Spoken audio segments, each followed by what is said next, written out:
Shalom manusia yang perkasa, mari kita persiapkan hati kita untuk memulai ibadah pagi hari ini. Terima kasih Tuhan Yesus. Terima kasih Bapa untuk kebaikan-Mu yang tak pernah habis di hidup kami. Terima kasih Tuhan Yesus. Selamat pagi Bapa, selamat pagi Tuhan Yesus, selamat pagi Allah Roh Kudus. Kami umat-Mu pagi hari ini menyatukan hati kami untuk mau fokus menaikkan pujian penyembahan kami, ucapan syukur untuk bersekutu dengan Roh-Mu.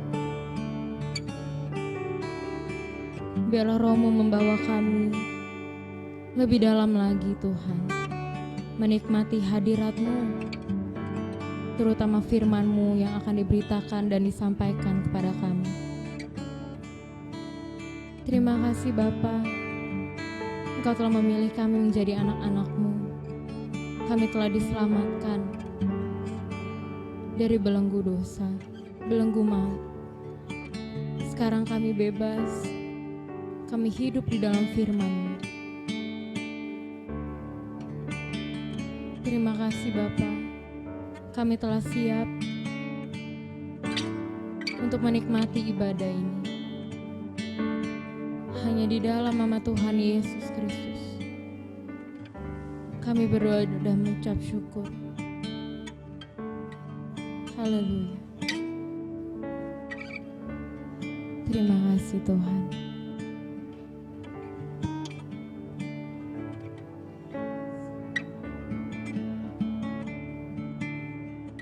Terima kasih. Hanya Engkau, Juru Selamatku,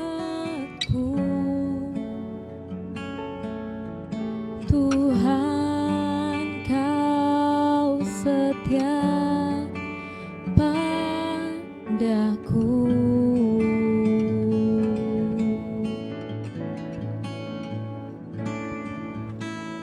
Yang ku pegang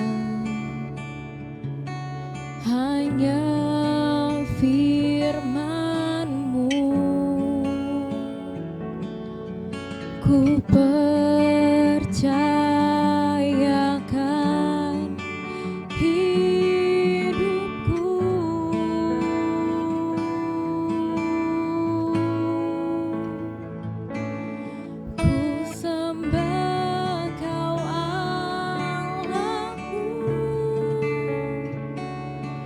Bapa dan sahabatku, Kau yang pedulikan seluruh hidupku.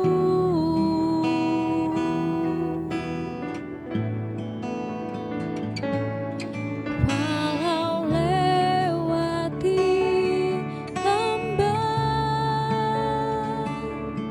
aku tak ditinggalkan, Yesus kekuatan di hidupku.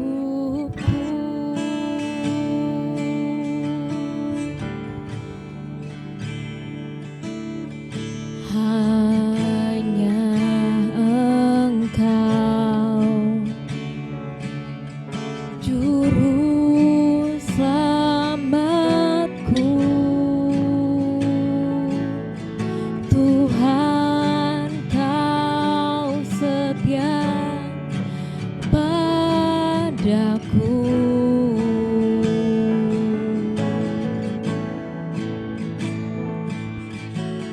Yang ku pegang hanya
sembah Kau Allahku, Bapa dan sahabatku,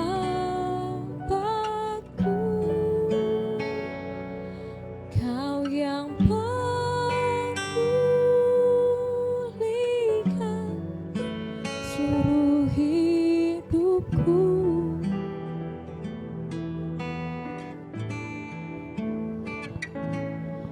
Walau lewati lembah, aku tak ditinggalkan.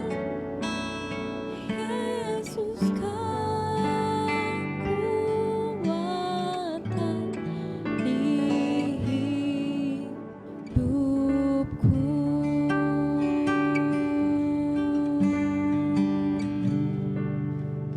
Di hidupku,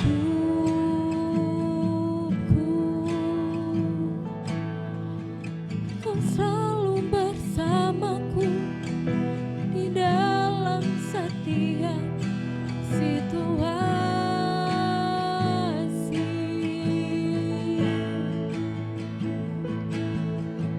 Kau Bapa dan sahabatku dalam suka dukaku.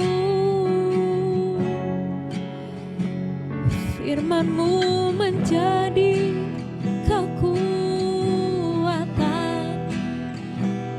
di hidupku.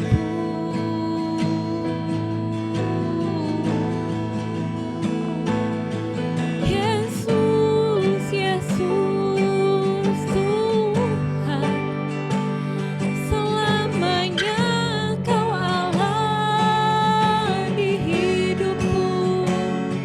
Tiada Allah seperti-Mu, tiada Allah seperti-Mu, ya Tuhan Yesus. Haleluya,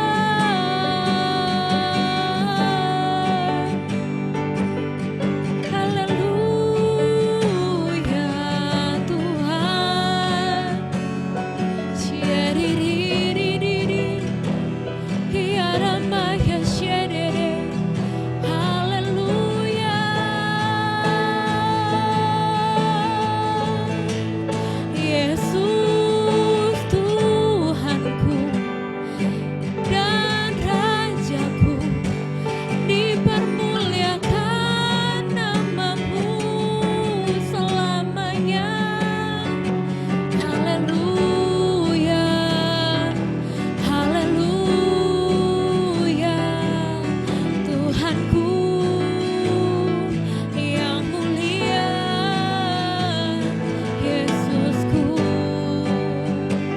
Syananaralala, Yesusku.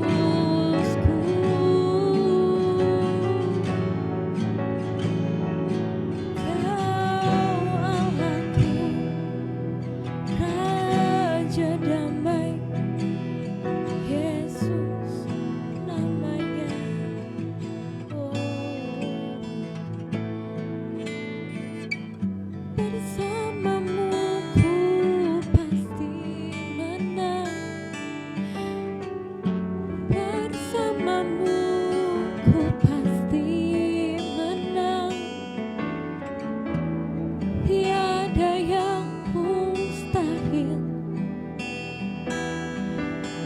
bagiku bersama-Mu, sebab Engkaulah pusat hidupku. Dalam setiap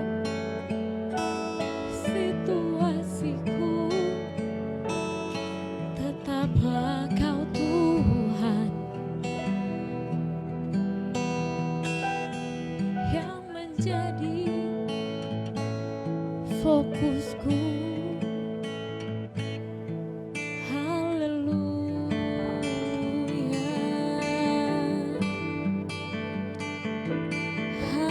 haleluya.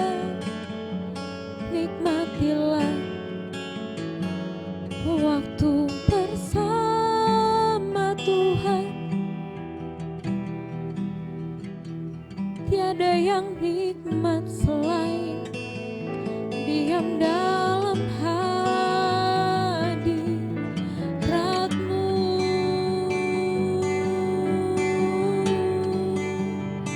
diam dalam hadirat-Mu Tuhan.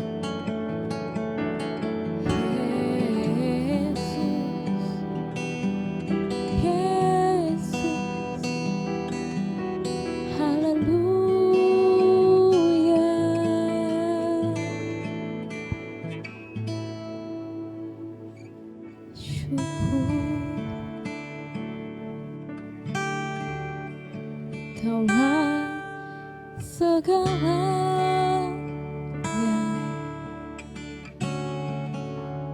di dalam hidupku,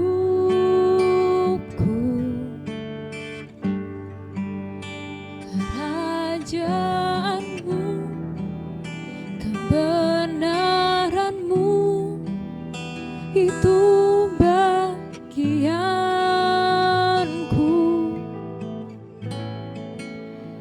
Kaulah yang ku pandang selama hidupku,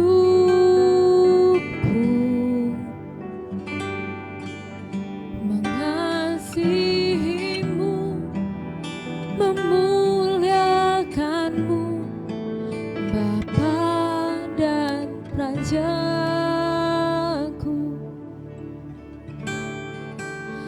Kaulah segalanya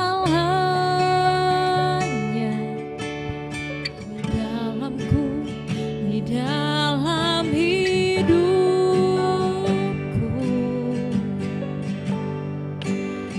kerajaan-Mu, kebenaran-Mu itu bagian.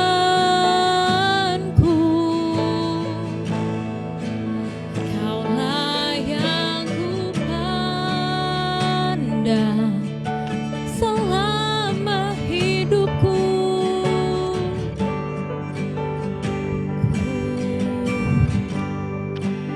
mengasihi-Mu, memuliakan-Mu, Bapa dan Rajaku.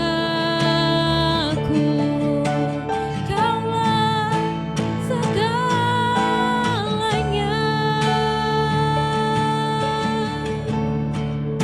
di dalam hidupku, kerajaan-Mu,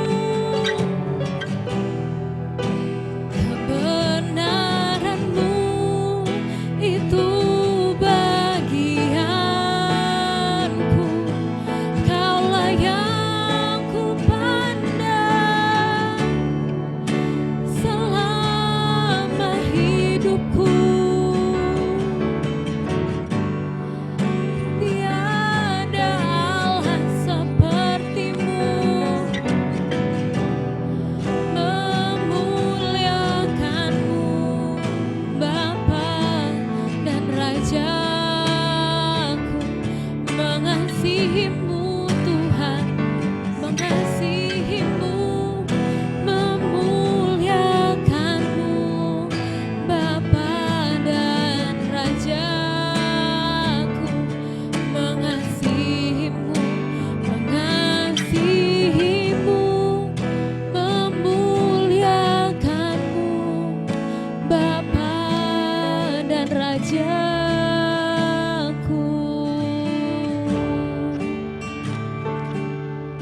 Persiapkan hatimu untuk menerima kebenaran firman Tuhan yang menjadi kekuatan dan hikmat bagi setiap kita yang mendengarkannya dan menerimanya dengan segenap hati. Terima kasih Tuhan. Tuhan yang di dalamku, Tuhan yang hidup penuh kuasa, dengan iman berseru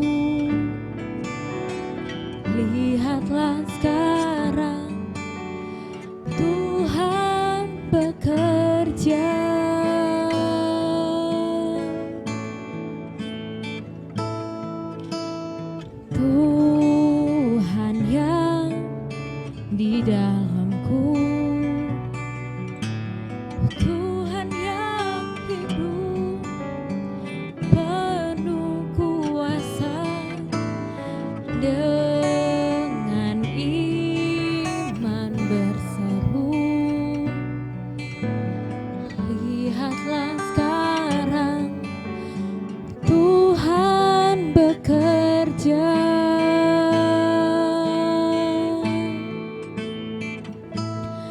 Jamahan Tuhan berarti bagiku,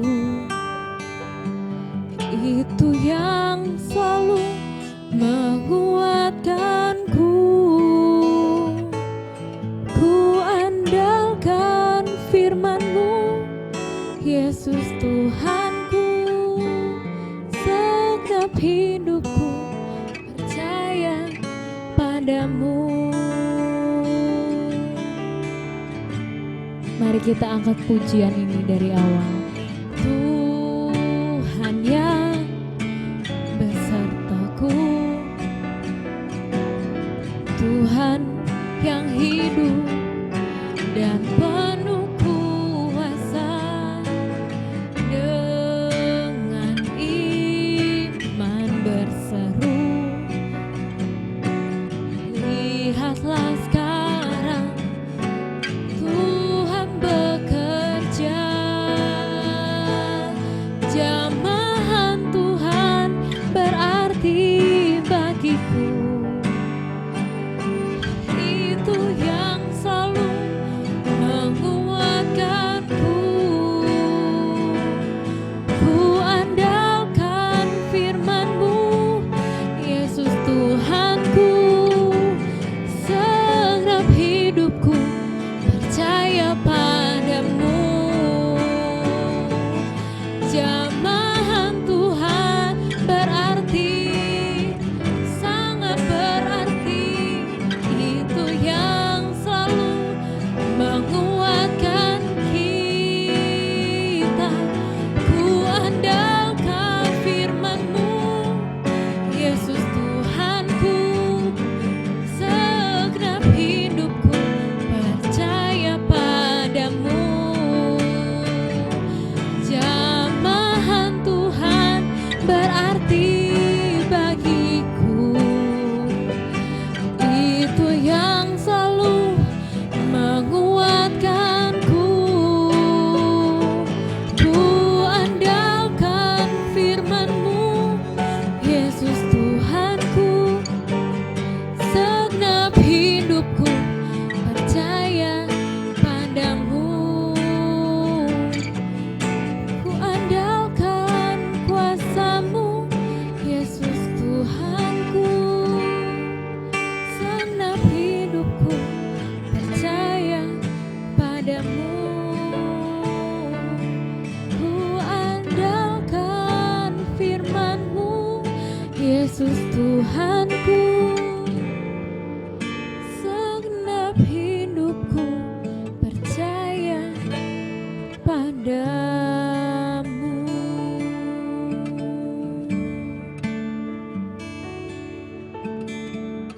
Amin. Saya serahkan kepada hamba-Nya. Shalom manusia Allah yang perkasa. Selamat diberkati Tuhan Yesus Kristus dalam kebenaran firman Tuhan pagi ini. Saya mengundang saudara sekalian yang ada di rumah untuk bersama-sama saya. Saudara boleh bangkit berdiri. Kita akan mendeklarasikan iman kita. Kita mengangkat tangan kanan kita. Kalau saudara memiliki Alkitab manual, boleh mengangkat Alkitab saudara dan mengikuti saya. Saya percaya Alkitab adalah firman Tuhan yang benar sepenuhnya. Apa yang Alkitab katakan tentang siapa saya dalam Kristus, demikianlah saya. Alkitab berkata, saya adalah ciptaan baru. Sungguh saya adalah ciptaan baru. Alkitab berkata, Saya adalah anak Allah. Sungguh saya adalah anak Allah. Alkitab berkata, segala perkara dapat kulakukan di dalam Kristus. Demikianlah saya. Apa yang Alkitab katakan milikku adalah milikku. Alkitab berkata, saya adalah ahli waris Allah bersama Kristus. Sungguh saya adalah ahli waris Allah bersama Kristus. Dalam nama Tuhan Yesus, mari kita bersatu dalam doa.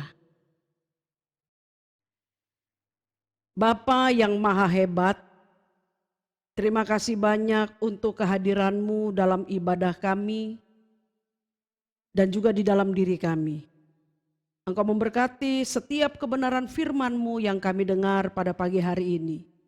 Roh-Mu bekerja sebebas-bebasnya di tengah-tengah umat-Mu, supaya nama-Mu dipermuliakan, dan apa yang Kau inginkan kami dengar tersampaikan menurut kehendak-Mu. Dalam nama Tuhan Yesus, kami menyerahkan seluruh waktu pemberitaan firman hidup ini dalam pimpinan-Mu, Allah Roh Kudus yang mulia. Amin. Mari kita membuka kebenaran firman Tuhan yang terdapat di dalam Injil Matius pasalnya yang ke-5, ayatnya yang ke-4. Injil Matius pasal yang ke-5, ayatnya yang ke-4. Saya akan bacakan bagi saudara sekalian. Matius 5 ayat 4. Berbahagialah orang yang berduka cita, karena mereka akan dihibur. Saudaraku yang diberkati Tuhan Yesus Kristus, kata berduka cita merupakan suatu ungkapan dari perasaan yang begitu sedih. Kata berduka cita adalah gambaran dari suatu keadaan hati seseorang yang mengalami kesusahan yang begitu berat dan begitu mendalam. Kesulitan untuk menggambarkan perasaan sedih, duka cita yang begitu mendalam inilah kemudian terwakilkan dalam sebuah kata sederhana, duka cita atau berduka cita. Penggunaan kata ini seringkali dikaitkan berdasarkan kenyataan atau pengalaman akan peristiwa-peristiwa kehidupan yang berkaitan dengan kemalangan, kesusahan besar, sehingga pada praktek penggunaannya orang-orang tak terlalu menggemari untuk menggunakan kalimat ini. Saya berduka cita, tak terlalu digemari. Ketika orang harus menggunakan kalimat ini atau kata ini lebih tepatnya, itu terjadi oleh karena memang orang tersebut tak bisa menghindari kesusahan atau kemalangan besar di dalam kehidupannya. Sebab tak seorang pun menginginkan situasi berduka cita. Akan tetapi hebatnya Tuhan Yesus Kristus justru telah memilih kata ini dan menggunakannya dalam khotbahnya di bukit yang dicatat dalam Injil Matius pasal 5 ayat 1 sampai dengan 12 yang pada pagi hari ini kita renungkan lewat seri kebenaran firman Tuhan 8 kunci hidup yang berbahagia. Di bagian kedua dengan tema duka cita mendahului penghiburan.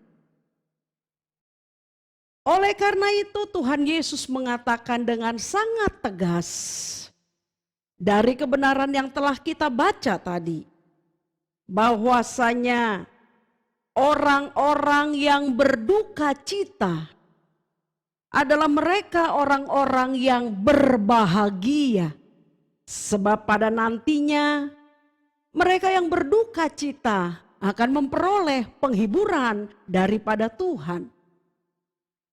Sebagai sebuah janji Allah kepada umatnya, tentulah perkataan firman yang diucapkan oleh Allah memiliki jaminan kepastian yang sangat akurat. Dia bukan merupakan janji kosong atau penghiburan tanpa isi. Setiap perkataan firman yang keluar dari mulutnya Allah memiliki ketetapan yang sangat luar biasa, 100%.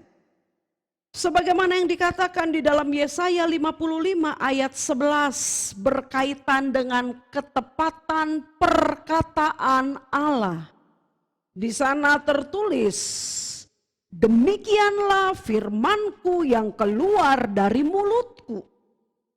Ia tidak akan kembali kepadaku dengan sia-sia, tetapi ia akan melaksanakan apa yang ku kehendaki dan akan berhasil dalam apa yang kusuruhkan kepadanya. Berkaitan dengan ketepatan janji firman Tuhan kepada umatnya, ada yang menjadi memprihatinkan kalau kita perhatikan dengan jujur dan dengan seksama di banyak kehidupan anak-anak Tuhan. Yaitu bahwasanya banyak kali orang percaya atau kita anak-anak Tuhan tersandung ketika kita berbicara tentang ketepatan firman kebenaran Kristus, kemudian kita menyandingkannya dengan kenyataan hidup sehari-hari yang kita temui dalam kehidupan kita.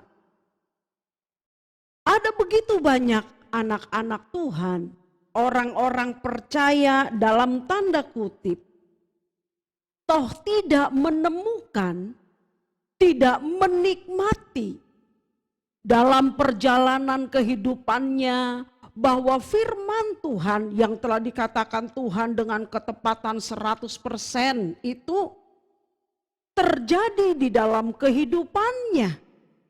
Salah satunya adalah ketika kita berbicara pada pagi ini, bahwasanya ketika Tuhan Yesus dalam khotbahnya yang menyatakan tentang prinsip-prinsip kehidupan seorang percaya. Pada prinsip yang kedua, dengan sangat jelas dan tegas Tuhan Yesus berkata bahwa duka cita itu adalah menjadi bagian yang harus diterapkan dalam kehidupan orang percaya untuk memperoleh sebuah kesukaan besar di dalam hidupnya. Padahal dalam kenyataan hidup sehari-hari harus diakui ketika begitu banyak anak-anak Tuhan yang mengalami duka cita, tak memperoleh penghiburan, bahkan duka cita yang dialaminya justru membawanya pada kehancuran dan kemalangan dalam kehidupannya. Bagian-bagian ini menjadi penting untuk kita perhatikan. Sebab ketika Allah berjanji dan kepastiannya itu tidak mungkin gagal. Sementara dalam kehidupan kita orang percaya, kita tak menemukan apa yang dikatakan firman Allah itu. Harusnya kita mempertanyakan dengan sangat serius, di manakah letak kesalahannya.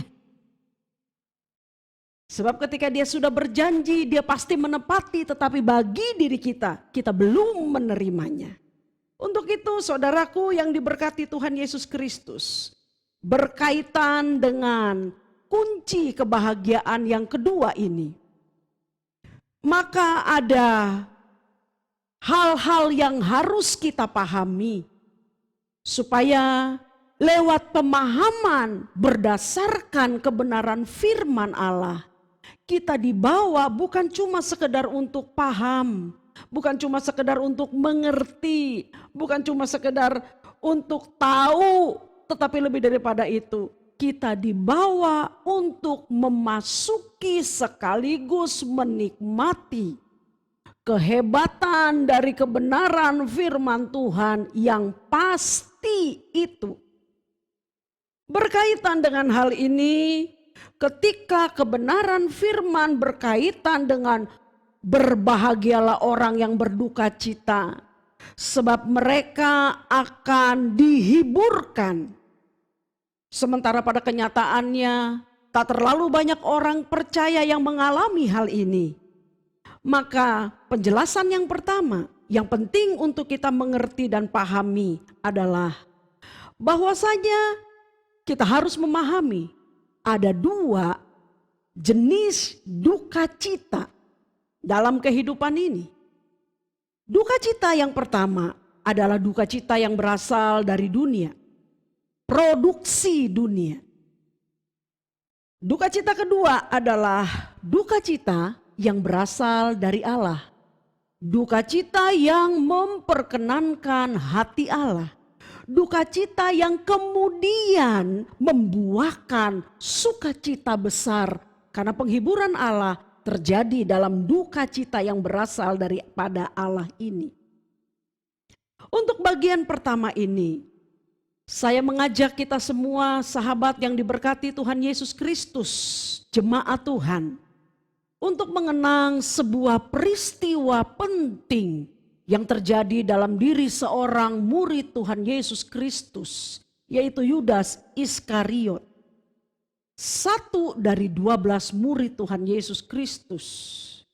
Alkitab menuliskan kepada kita bahwasanya Yudas adalah murid yang telah menjual Tuhan Yesus Kristus dengan harga 30 keping perak.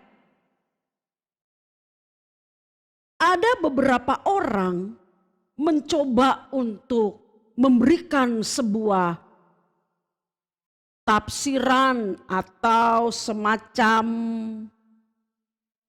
pengamatan terhadap mengapa Yudas melakukan hal tersebut.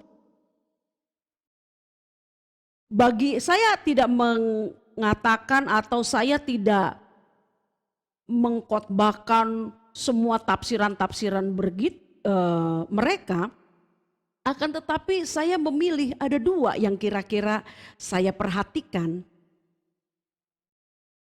Yang satu mencoba menafsirkan bahwa apa yang dilakukan Yudas ketika dia menjual Tuhan Yesus Kristus dengan 30 keping perak, alasannya semata-mata bukan uang, bukan. Alasannya semata-mata bukan karena Yudas kepingin dapat uang itu, katanya. Kemudian yang lain mencoba untuk memberikan sebuah alasan yang berbeda dari yang pertama, dengan cara mengemukakan pendapatnya bahwasanya Yudas yang menjual Tuhan Yesus Kristus dikarenakan bahwa Yudas ingin mendesak atau ingin memaksa, begitu lebih tepatnya, Tuhan Yesus Kristus yang dia pahami, yang dia ketahui sebagai guru dan Tuhannya, supaya Tuhan Yesus sebagai guru dan Tuhannya juga Mesias segera menyatakan kekuasaan kemesiasannya yang tak terbatas itu di hadapan masyarakat umum, secara khusus kepada penguasa pada waktu itu yang menjajah orang-orang Yahudi. Sehingga dengan kekuatan kuasa Mesiasnya, ketika Tuhan Yesus nanti ditangkap, maka Sang Mesias akan menyatakan kehebatannya. Sehingga penangkapan itu tak terjadi. Yang terjadi adalah Tuhan Yesus kemudian menyatakan kemuliaannya dan Israel dipulihkan. Masih menurut pendapat mereka. Namun bagi saya, saudaraku, apapun alasan dari kelakuan Yudas atau apapun alasan dari tindakan pengkhianatan seorang Yudas, bagi saya itu untuk saat sekarang tidak menjadi terlalu penting. Jika dibandingkan dengan cara-caranya yang kotor, jahat, yang merupakan kebiasaan yang dipakai oleh orang-orang dunia untuk mencapai maksud hatinya dengan menghalalkan segala cara. Dari caranya kita bisa melihat dengan sangat jelas apapun motivasi Yudas, bahwasanya bagian terpenting dari tindakan Yudas menjual Tuhan Yesus tidak lain dan tidak bukan adalah demi kenikmatan duniawi, demi kepentingan dirinya ataupun kelompok yang diwakilkannya. Hanya untuk alasan seperti inilah dia dengan rela menjual guru dan Tuhannya. Dan apa yang dilakukan Yudas? Telah kita baca di dalam Alkitab, telah mendatangkan penyesalan seorang Yudas yang membuahkan duka cita secara amat sangat mendalam, yang menjadi kemalangan bagi dirinya. Namun Yudas tidak memperoleh penghiburan itu. Matius 27 ayat 3 sampai dengan ke-5 menyatakan ini kepada kita. Pada waktu Yudas menyerahkan dia, Tuhan Yesus, melihat bahwa Yesus telah dijatuhi hukuman mati, menyesalah ia. Lalu Yudas mengembalikan uang yang 30 keping perak itu kepada imam-imam kepala dan tua-tua. Dan berkata, aku telah berdosa karena menyerahkan darah orang yang tak bersalah. Tetapi jawab mereka, apa urusan kami dengan itu? Itu urusanmu sendiri. Maka ia pun melemparkan uang perak itu ke dalam bait suci. Lalu pergi dari situ dan menggantung dirinya.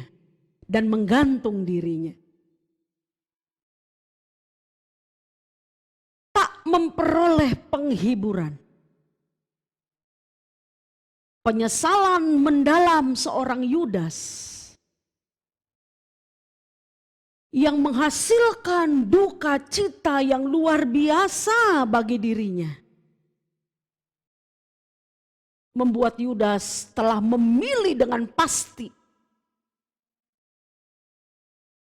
cara penyelesaian dari kesalahannya dengan cara dosa menutupi dosa. Ketika dia sudah menjual guru dan Tuhannya, ketika dia sudah sadar akan kesalahannya, dia tidak pergi berjumpa dengan sang guru dan Tuhannya. Dalam pesencalannya yang mendalam, Yudas memilih jalan kematian dengan cara yang paling mengenaskan dan paling memalukan. Dia membawa serta seluruh dosa-dosanya, kejahatannya, penyesalannya, duka citanya sampai ke liang kubur. Saudaraku yang diberkati Tuhan Yesus Kristus, masih meminjam contoh dari murid Yesus yang lain yang juga melakukan kegagalan dalam pengiringannya kepada Tuhan Yesus Kristus. kita menemukan bahwa apa yang dilakukan oleh murid yang berikutnya berbeda dengan apa yang dilakukan oleh Yudas. Petrus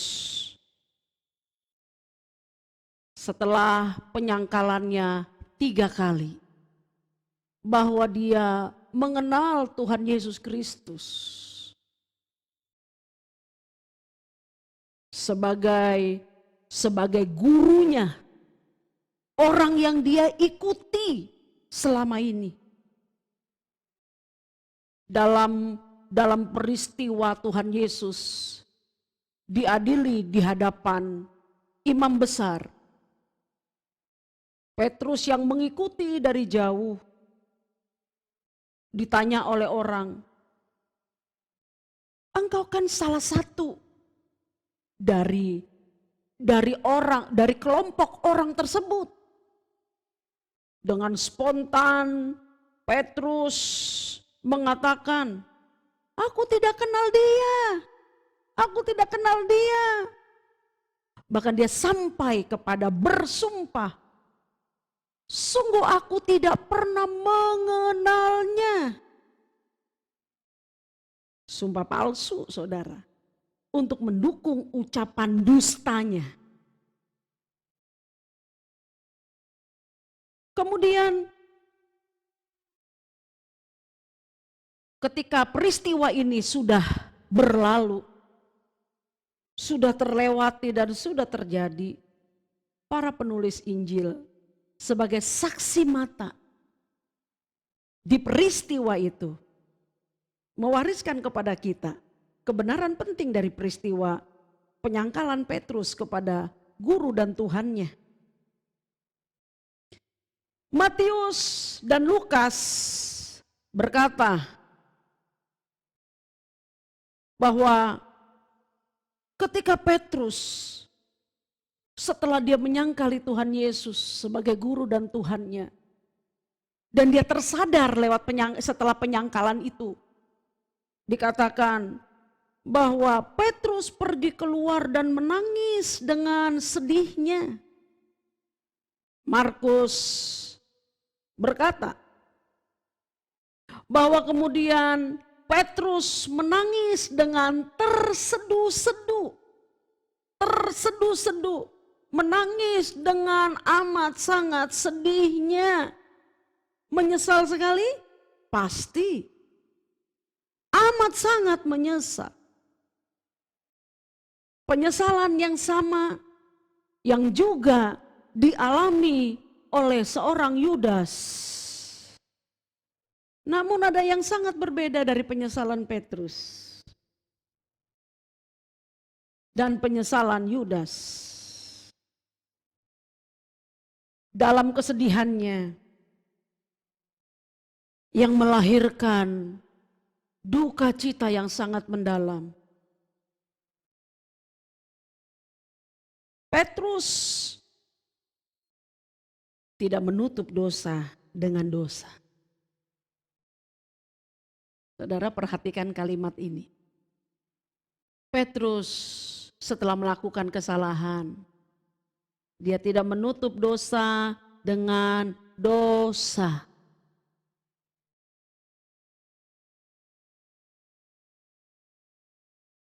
Dia tidak kemudian lari dari kenyataan akan apa yang sudah dia lakukan terhadap guru dan Tuhannya. Dia tidak kemudian menjadi manusia pengecut, meninggalkan kelompoknya, menyembunyikan diri, dan bunuh diri seperti Yudas. Namun Alkitab memberitahukan kepada kita dengan sangat jelas, dalam duka citanya yang sedemikian rupa, Petrus memilih mengakui kesalahannya, membawa rasa malunya untuk tetap tinggal dalam persekutuan dengan saudara-saudara seiman, para murid yang lain. supaya lewat persekutuan itu dia bisa dikuatkan. Dia bisa bangkit kembali daripada kejatuhannya. Sehingga dengan demikian Alkitab memberitahukan kepada kita kegagalan Petrus dalam duka citanya yang begitu luar biasa telah melahirkan Petrus yang baru secara sangat cemerlang. Mengapa saya katakan dengan sangat cemerlang? Sebab kalau kita mengikuti kisah kehidupannya, baik yang tertulis di dalam Alkitab ataupun di dalam sejarah gereja yang diwariskan berdasarkan tradisi turun-temurun, tulisan sejarah turun-temurun dalam gereja Tuhan. Sampai akhir hidupnya, Petrus telah menjadi kesaksian atau telah memberikan kesaksian bagi kemuliaan Tuhan sampai akhir hidupnya. Dan kita semua sama-sama paham dan tahu bahwa Petrus yang sama inilah yang telah menyerahkan seluruh hidupnya untuk diberkati dan dikuasai Allah, menuliskan kepada gereja Tuhan kebenaran dalam surat pentingnya 1 dan 2 Petrus. Sampai di sini, maka kita harus memperhatikan dengan seksama. Di manakah letak perbedaan antara duka cita Yudas yang melahirkan kemalangan besar dalam kehidupannya dan duka cita Petrus yang melahirkan penghiburan besar, sukacita hebat dalam hidupnya.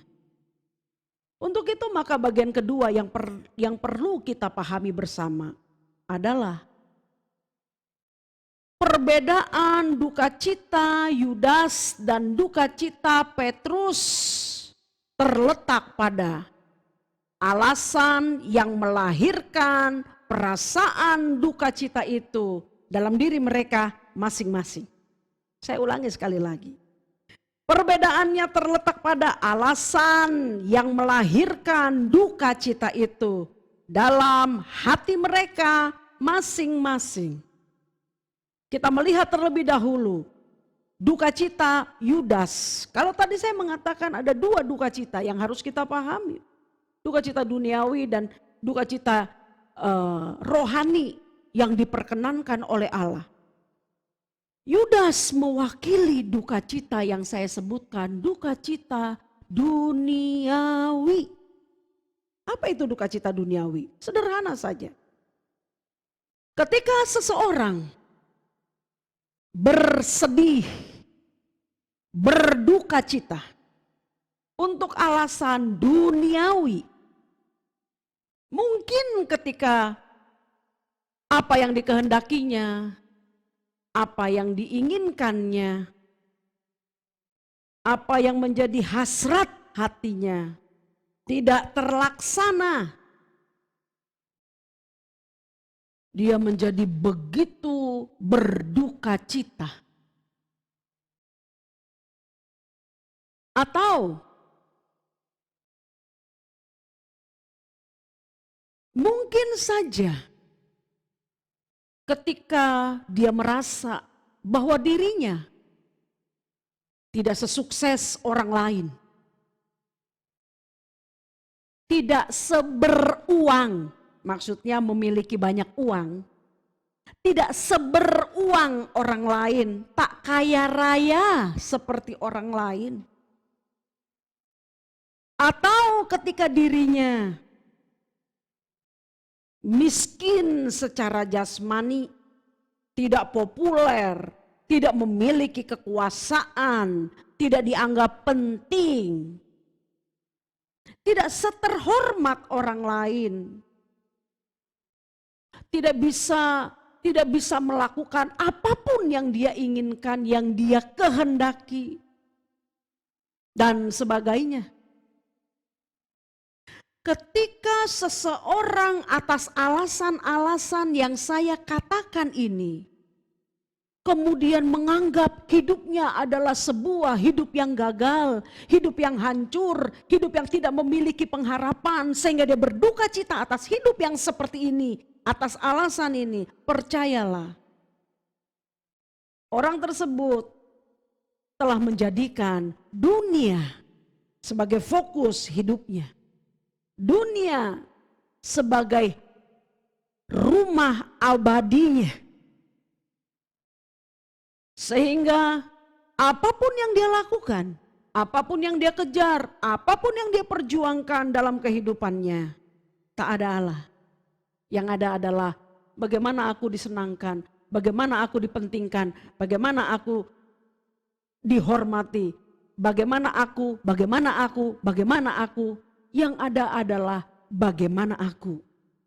Dia telah menjadikan dirinya sebagai Tuhan dalam hidupnya. Oleh karena apapun yang dia kehendaki, diinginkannya pasti harus terpenuhi. Padahal Alkitab tidak pernah mengajarkan sebuah gaya hidup yang seperti itu.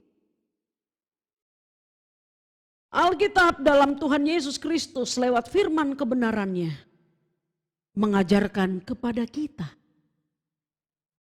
milikilah sebuah gaya hidup, sebuah gairah kehidupan, sebuah hasrat kehidupan. Bukan berfokus kepada dunia ini, bukan berfokus kepada diri kita, tapi berfokus kepada Allah. Sebab pengejaran kita akan seluruh barang fana yang ada dalam dunia ini. Pengejaran kita atas semua kebanggaan palsu yang didirikan dalam penghargaan palsu berdasarkan kekuasaan atau benda-benda fana dalam dunia ini. Pada waktunya akan selesai, akan hilang dan tidak berguna bagi kita. Dan yang terpenting di dalam berduka cita atau duka cita secara duniawi, kita telah mengeluarkan Allah secara paksa dari dalam hidup kita. Dengan cara menentang apa yang dikatakan firman-Nya. Bahwa setiap kita, kalau dalam ucapan bahagia di khotbah saya 2 minggu yang lalu, harus menjadi miskin di hadapan Allah. Harus memiliki hati yang sangat membutuhkan Allah. Namun bagi orang-orang yang berduka cita atas alasan-alasan duniawi ini, justru tidak melakukan itu. Orang-orang seperti ini hanya bersedih, hanya berduka cita, hanya merasa gagal. Kalau mereka tidak memiliki barang fana ini.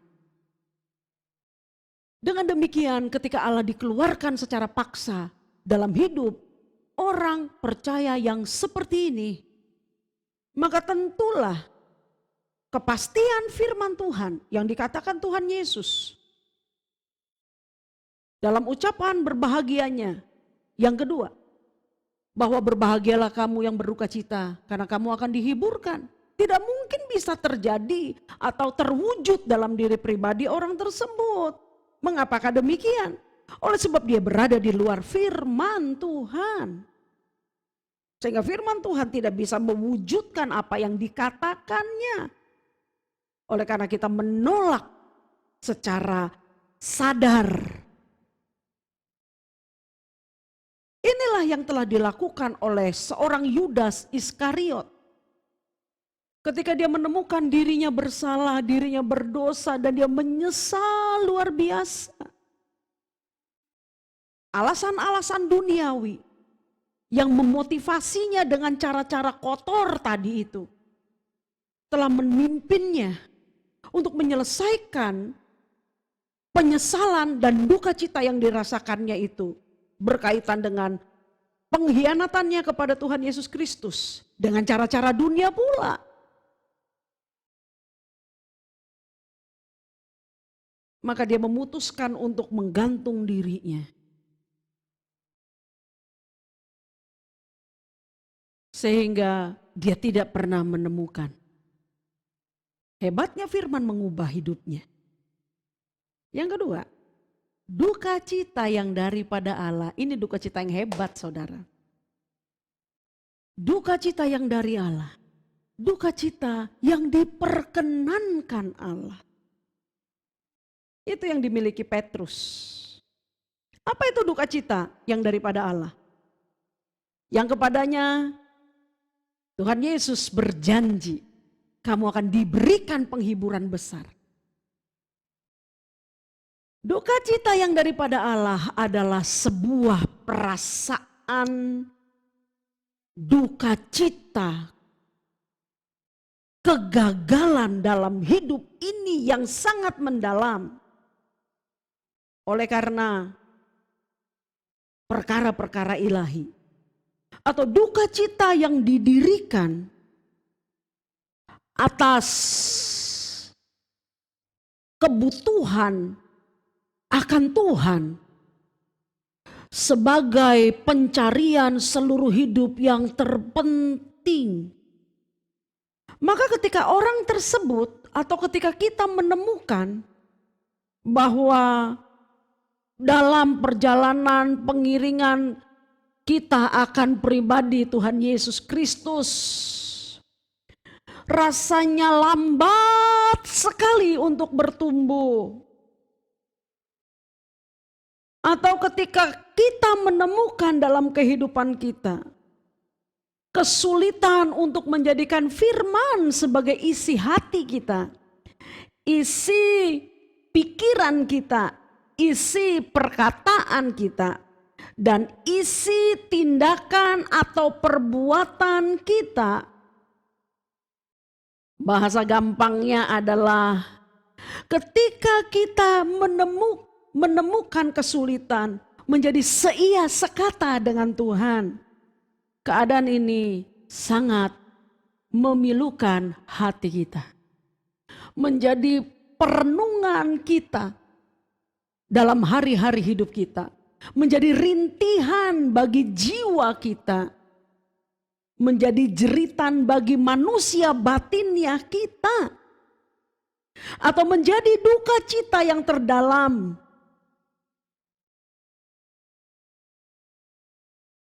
Mengapakah keinginan terus melekat kepada Tuhan di tengah-tengah dunia yang justru menarik kita dalam tipu dayanya, telah membuat kita mengerahkan seluruh kemampuan kita. Seluruh kemampuan kita. Mengumpulkan seluruh kekuatan kita. Mencoba fokus kepada Tuhan. Ini menjadi rintihan jiwa. Menjadi jeritan manusia batinnya. Orang-orang yang menjadikan Tuhan sebagai kebutuhan terpenting dalam hidupnya. Dan ini jugalah yang dikatakan orang-orang yang mencintai Tuhan. Dalam Mazmurnya Daud berkata, seperti rusa yang merindukan sungai yang berair. Demikianlah jiwaku merindukan Engkau ya Allah. Jiwaku haus kepada Allah yang hidup. Bilakah aku boleh datang melihat Allah? Coba bayangkan. Sebuah permohonan, kerinduan hati yang amat sangat. Seperti rusa yang merindukan sungai yang berair. Demikianlah jiwaku merindukan-Mu Tuhan. Jiwaku haus kepada Allah yang hidup. Bilakah aku boleh datang untuk melihat Allah. Kegundah gulanaannya, ketidaktenteramannya apabila keberadaan Allah melalui firman-Nya mengalami gangguan kehadirannya dalam diri kita. Atau mengalami gangguan untuk hadir di dalam diri kita. Itu yang telah membuat Daud menjadi sangat berduka cita. Ini jugalah yang terjadi dalam diri Petrus. Dalam duka citanya yang amat sangat. Tahukah kita atau Sadarkah kita? Atau cobalah tolong perhatikan dengan cara menempatkan diri kita menjadi Petrus di situasi itu. Dalam imajinasi saya, dalam pemikiran saya, untuk mencoba hadir di peristiwa penyangkalan Petrus kepada Tuhan Yesus Kristus. Saya melihat dengan sangat jelas bagaimanakah Petrus dalam duka citanya itu amat sangat menyesali penyangkalan itu. Sebab saya sangat percaya Petrus tidak mungkin lupa peristiwa beberapa jam sebelum peristiwa penyangkalan itu. Dalam perjamuan makan terakhir Tuhan Yesus dan para muridnya, ketika gurunya berkata kepada mereka semua bahwasanya dia harus memikul salibnya, menderita begitu banyak penderitaan dan aniaya. Dan ketika guru dan Tuhannya memberikan peringatan kepada seluruh murid-muridnya yang sangat dicintainya, kamu semua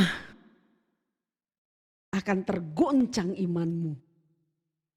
Petrus dengan sangat gagah, dengan sangat yakin, dengan sangat berani, dengan sangat pasti berkata kepada Tuhan Yesus Kristus,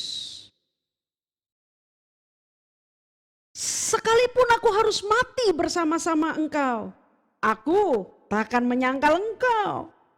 Atau kemudian dia melanjutkan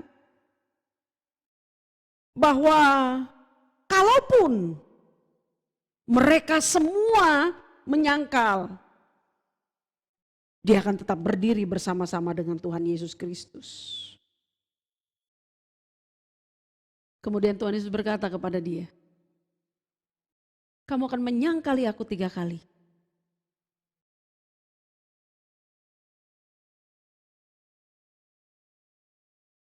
Ketika dia merasa pada saat itu perkataan Tuhan Yesus tidak akan terjadi. Coba saudara perhatikan. Ini kebanggaan atau keberanian palsu yang didirikan di atas kemampuan dirinya sendiri. Seorang Petrus itu. Dia merasa dia tidak mungkin lakukan itu. Dari sini kita melihat sekalipun kelihatannya sangat bagus. Tapi percayalah, kalau itu, kekuatan itu, keberanian itu didasarkan atas kemampuan diri kita sendiri, you sombong, pasti gagal.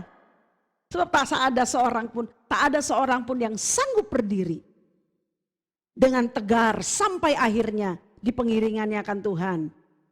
Kalau bukan kekuatan Dia dalam kita.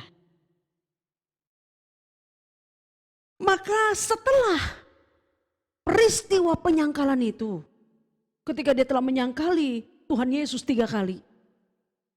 Dikatakan di dalam Injil, Tuhan Yesus melihat kepada dia dan dia melihat Tuhan Yesus. Disitulah dia teringat akan perkataan Sang Maha Guru hebat dan Tuhannya itu.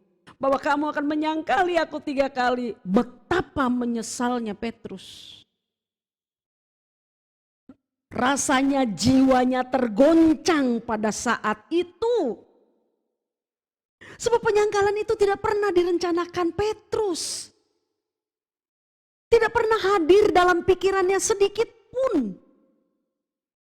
Dia tidak pernah merancangkan kalimat penyangkalan itu di otaknya untuk kemudian meletakkan di mulutnya. Tidak pernah.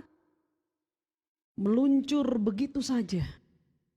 Hanya karena dia tidak mendasarkan dirinya di atas kebenaran firman.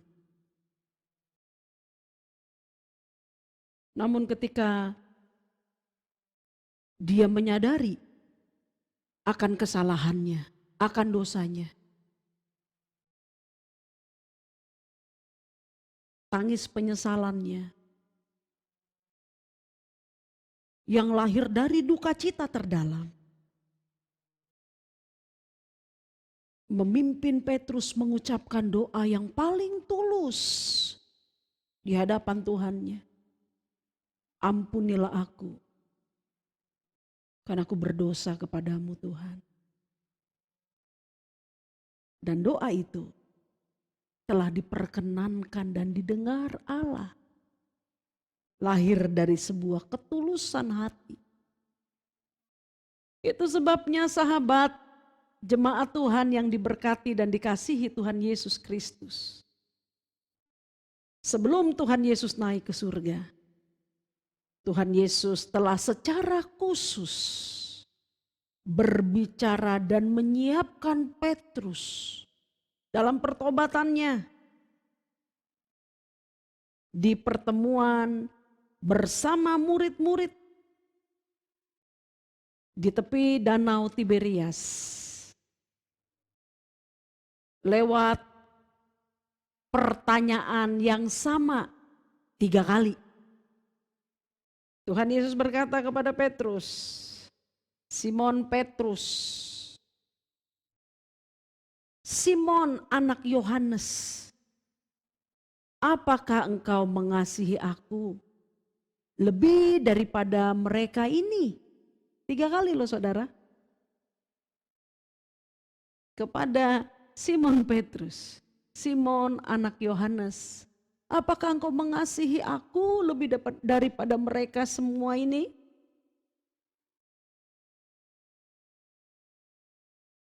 Petrus berkata kepada Tuhan Yesus, iya Tuhan, aku mengasihi engkau. Bukan tak mendengar. Tapi Tuhan Yesus mengulang kembali pertanyaan yang sama. Dan memperoleh jawaban Petrus yang sama pula. Sampai ketika Tuhan Yesus mengucapkan kali yang ketiga. Petrus dengan rasa sedih berkata di Yohanes 21 ayat 17. Maka sedih hati Petrus karena Yesus berkata untuk ketiga kalinya, apakah engkau mengasihi aku? Dan Petrus berkata kepada Tuhan Yesus, Tuhan, engkau tahu segala sesuatu. Engkau tahu bahwa aku mengasihi engkau. Kata Yesus kepadanya, gembalakanlah domba-dombaku. Bukan untuk mengingatkan, kalau Tuhan Yesus tanya 3 kali, bukan untuk mengingatkan penyangkalan 3 kali Petrus. Tapi lebih kepada sebuah peneguhan seorang guru kepada muridnya, Tuhan kepada umatnya, bahwasanya lewat perkataannya Tuhan Yesus menginginkan Petrus memahami sekaligus menyadari panggilan pelayanannya. Petrus mengerti dan menyadari bahwa perjalanan pengiringannya kepada Tuhan Yesus Kristus menuntut tanggung jawab seumur hidup dengan jaminan seluruh hidupnya. Sama seperti ketika Allah mengasihi kita, Dia memberikan seluruh nyawanya kepada kita. Sama seperti itu. Maka dia mempertanyakan itu kepada Tuhan Yesus Kristus. Dan ketika Petrus dengan segenap hati, tapi kali ini bergantung kepada anugerah kekuatan firman Tuhan. Bukan lagi bergantung kepada kehebatan dirinya. Mengatakan dalam kesadaran penuh bahwa dia mengasihi Allah. Bahwa setelah penyangkalan itu, dia mengerti dalam pimpinan Roh Kudus atas duka cita yang membuahkan pertobatan Petrus. Di sanalah Tuhan mencurahkan seluruh kekuatannya untuk mendukung terlebih untuk menghibur Petrus dalam perjalanan pelayanan dan pengiringannya kepada Tuhan Yesus Kristus. Sehingga ketika Petrus harus melewati setiap pergumulan hidupnya, ketika dia harus berjumpa dari penderitaan yang satu kepada penderitaan yang lain, ketika dia harus menjawab setiap tantangan yang diberikan dunia kepadanya untuk memilih dunia ataukah memilih Allahnya, Petrus yang telah menggabungkan dirinya kepada firman kebenaran di dalam Kristus Yesus itu sepenuhnya memperoleh kekuatan dan sukacita besar, sehingga Alkitab mencatat dan memberitahukan kepada kita di hembusan nafas terakhirnya dia telah menjadi saksi bagi Tuhan Yesus Kristus dan menjadi berkat bagi banyak orang yang melihat hidupnya. Saudaraku yang diberkati Tuhan Yesus Kristus, saya cuma ingin mengatakan satu hal kepada kita. Karena itu, berdirilah tegak dalam segala situasi hidupmu. Berdirilah tegak di sana. Jangan pernah menyesali. Jangan pernah menangis, apalagi berduka cita, berkabung. Hanya karena perkara duniawi, hanya karena perkara jasmani, hanya karena kita tidak kaya, hanya karena kita tidak sesukses orang lain, hanya karena kita tidak sepopuler orang lain, hanya karena kita tidak seberuntung orang lain, seterhormat orang lain. Jangan pernah menangisi perkara duniawi, tapi menangislah, berduka citalah dengan sangat ketika kita menemukan betapa diri kita terlambat bertumbuh secara rohani. Ketika kita menemukan betapa diri kita nyaris tidak menyukai perkara-perkara Tuhan dan kerajaannya. Berduka citalah dan berkabunglah. Oleh karena ketika kita menemukan kita lebih sering melawan kebenaran firman demi kenikmatan dan kepentingan diri kita. Berduka citalah, berkabunglah, sehingga kita dibawa kepada pertobatan yang sejati, yang tulus. Sebagaimana Petrus, masih ada peluang terbuka. Sebab kepada orang-orang yang berduka cita atas perkara-perkara rohanilah janji kebenaran Tuhan Yesus Kristus dalam ucapan berbahagianya yang kedua tergenapi dalam hidup Anda dan saya. Bersukacitalah mereka yang berduka cita, karena mereka akan dihiburkan. Tuhan Yesus memberkati kita semua. Amin. Mari kita bersatu dalam doa. Haleluya Tuhan Yesus.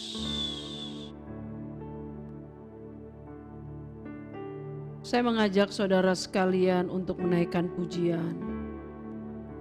Jiwaku haus akan-Mu Tuhan. Sebagai sebuah respon hati kita akan firman Tuhan pagi hari ini. Betapa kita merindukan dan memberikan seluruh fokus hidup kita kepada perkara-perkara surgawi.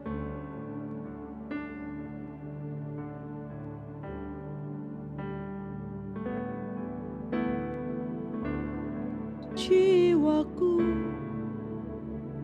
haus akan-Mu,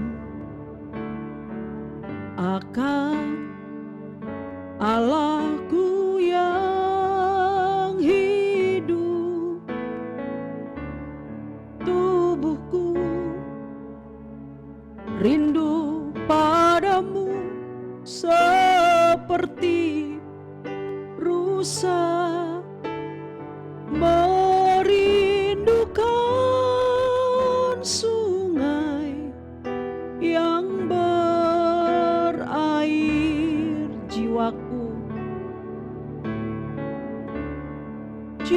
jiwaku haus akan-Mu, akan Allahku yang hidup. Tubuhku rindu padamu seperti rusa merindukan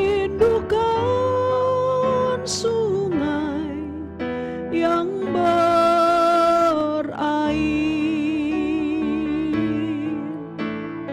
Engkaulah sungai kehidupan bagi setiap hati yang dahaga. Kau mengalirkan kehidupan, ku selalu disegarkan. Setiap kali ku datang, Engkaulah sungai, Engkaulah sungai kehidupan bagi setiap hati yang bahagia. Kau mengalirkan kehidupan, ku selalu disegarkan, ku selalu disegarkan, ku selalu disegarkan. Setiap kali ku datang.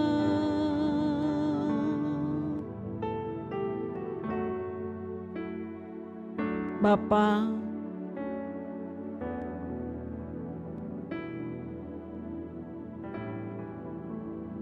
kami terbuka sepenuhnya kepada firman-Mu, bahwa kami merindukan hanya pribadi-Mu, mengejar dan memperjuangkan kenikmatan dalam hadirat-Mu Tuhan. Sebab di sanalah Engkau mencurahkan kekuatan-Mu dan penghiburan terbesar-Mu bagi kami. Sampai setiap kami bertemu muka dengan muka dengan-Mu, Sang Raja Maha Agung. Dalam limpah kasih sayang, rahmat dan anugerah-Mu, lewat firman kasih karunia yang kami pegang, kami taruh di hati. Engkau memberkati semua kami Tuhan, umat-Mu di rumah masing-masing, juga hamba-Mu ini. Dalam nama Tuhan Yesus Kristus, penghibur kami yang sejati. Amin.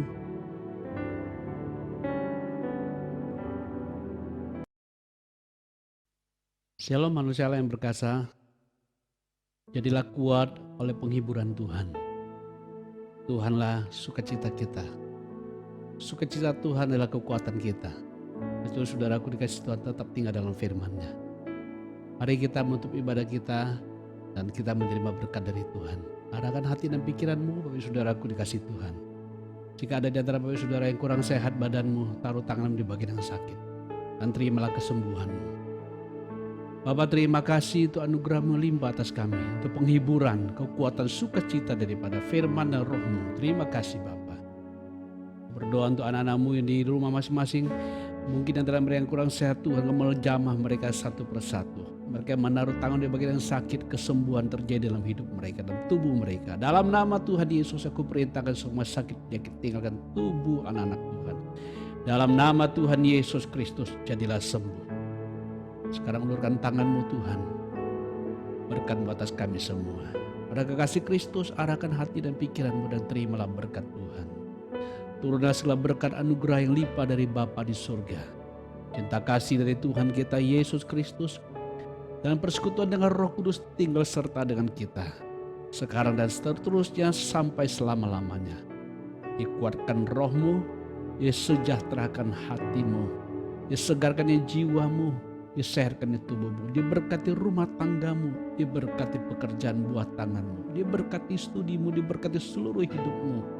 Sukacita Tuhan adalah kekuatanmu, dan membagikan sukacita ini bagi banyak orang. Dan saya nyatakan berkat disah di dalam nama Tuhan Yesus Kristus.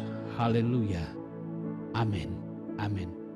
Para kekasih Kristus, tetap jaga stamina rohani, tetap semangat dan on dengan Tuhan. Sampai ketemu di ibadah di minggu yang akan datang. Tuhan Yesus memberkati kita semua. Amin. Amin.